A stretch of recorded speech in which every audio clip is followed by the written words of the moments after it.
Halo Rek,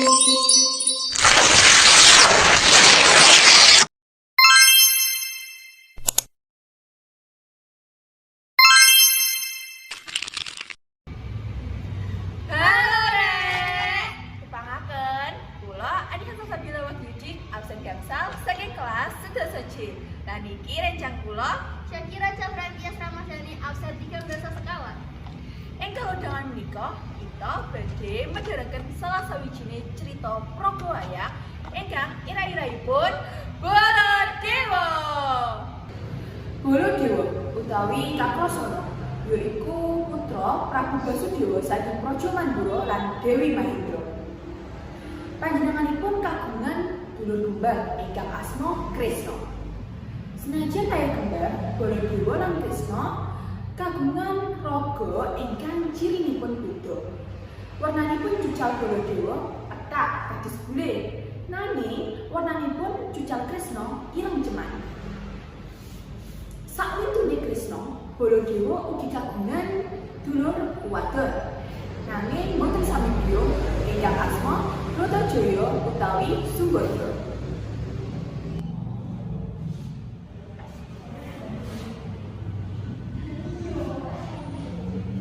Asma Baladewa kagungan teges bala tentara dewa.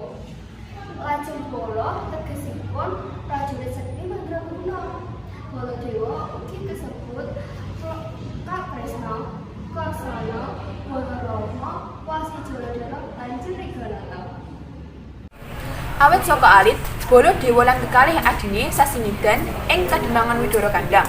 Amargi Prabu Basudewa angsal ancaman saking Ngsadewa ingkang badhe perjaya para putranipun. Ing Kademangan Widara Kandhang, Baladewa lan kekalih adine Demong kaliyan Demang Antyagapa lan Nyai Segopi. Baladewa sinau bab ilmu kesaktian ing sawijine resi jelmane Bathara Brahma ing Argasanya. Baladewa diwenehi pusaka sekti yaiku Nanggala ingkang wujudipun angkus utawa mata bajak lan Alugara ingkang wujudipun gada lancip. Saklitune kekalih pusaka, Baladewa ugi kantuk ajian Jaladara ingkang saged mabur sansaya banter. Nara, keluwihane Baladewa yaiku Prabu ingkang jujur, ingkang adil lan tulus. Panjenenganipun boten sungkan nyuwun pangapura nalika ndamel kalpatan. Baladewa ugi guru saking Bima lan Duryodana amargi keterampilanipun ndamel gada. Ora mung iku mawon, Baladewa ugi kesatriya ingkang setya banget saged ketingal amargi nganti akhir uripipun Baladewa kagungan setunggal garwa yaiku Dewi Erawati putrinipun Prabu Salya. Baladewa niki kesatriya ingkang gadhahi pusaka lan ajian-ajian ingkang ampuh banget.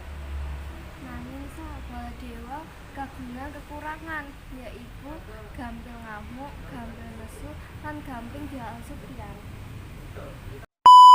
Dalam banyak hal, Baladewa yang merupakan titisan Bathara Basuki ini sering berbeda pendapat dengan Kresna yang titisan Bathara Wisnu. Akan tetapi pertentangan itu tidak membuat mereka bermusuhan.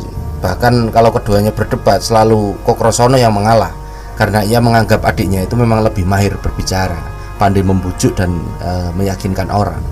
Nah, Baladewa juga bernama Sang Karasana. Sebagian dalang niku menyebutkan Prabu Baladewa niku tidak mempunyai anak. Hal ini disebabkan karena Raja Mandura niku dititisi oleh arwah Laksmana, adik dari Rama Wijaya. Nah, pada mulanya Laksmana niku menitis pada Arjuna. Tetapi karena Arjuna memiliki banyak istri, arwah Laksmana tidak kuat berada dalam badan wadak asmani Arjuna, sehingga ia kemudian pindah pada Prabu Baladewa. Nah, sejak dititisi arwah Laksmana, Baladewa yang semula sifatnya pemarah niku menjadi lebih sabar daripada sebelumnya. Nah, selain dititisi arwah Laksmana, Baladewa juga merupakan titisan Bathara Basuki. Cekap semanten cerita praga wayang Baladewa menawi kita wonten lepat nyuwun pangapura ingkang sakatha-kathahipun.